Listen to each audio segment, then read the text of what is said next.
Elizabeth Becker, how is the tourism industry exploding? It's exploding in ways that's almost impossible to believe. Last year, the record was broken for the number of tourists who traveled abroad over the year. It was 1 billion. And in a globe that has a little over 7 billion, that's an amazing number. It contributes to the global economy something like 6.5 trillion a year, or 3 billion a day.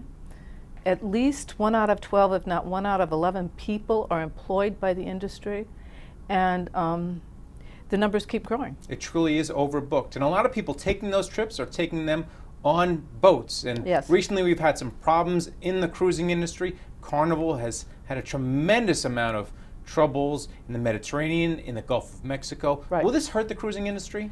Overall, no, but it's hurting Carnival in the short term.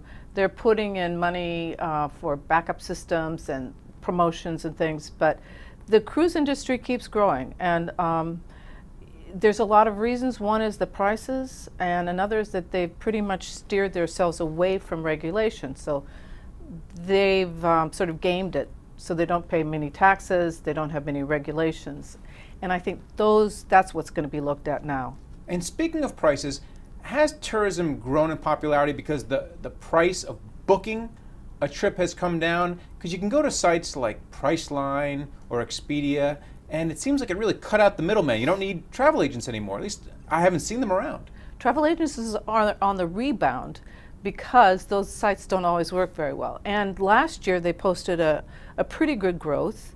And as the world gets more complicated, as all these safety issues that you were mentioning with Carnival and the other things, the New York woman who was murdered in Istanbul, the rape in India, people are going back to travel People agents. need more guidance. Yeah, much more. And they realize that they have to be a little wiser, that they've been a little more foolish about just running off to someplace where they don't know the language or the culture. One of the great things about your book, as well, is you talk about the flows of tourism, inter-country flows. Yeah. So one big flow we keep seeing is Chinese people going to Las Vegas to gamble.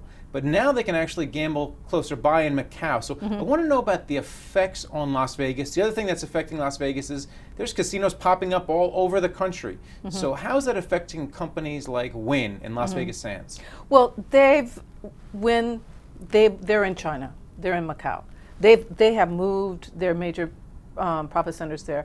And Las Vegas, as a city, has already gamed this one as well.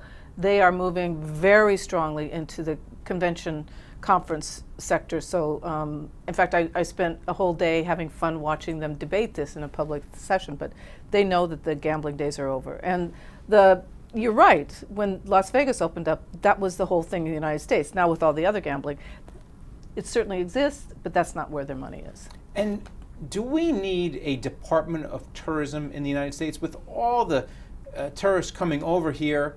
It's such a big industry.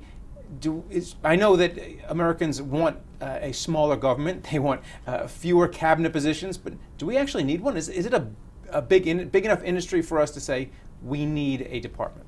Oh yeah. One of the saddest things about writing this book was realizing how this ideological debate sort of ruined us, because tourists come, but you want to decide which tourists you want. And in 1996, because of that debate about small government, we got rid of it. So now we're the only country in the world that doesn't have a real website. A couple of years ago, the industry, with the help of the government, started it. But yes, we need some intelligent way to maximize the potential of foreign visitors. I can just give you one statistic. And in New York, you will not believe this, but a couple of years ago, more Chinese tourists visited Paris than they visited the entire United States. Europe has very careful planning on how to get the Chinese visitors they want there and to maximize it.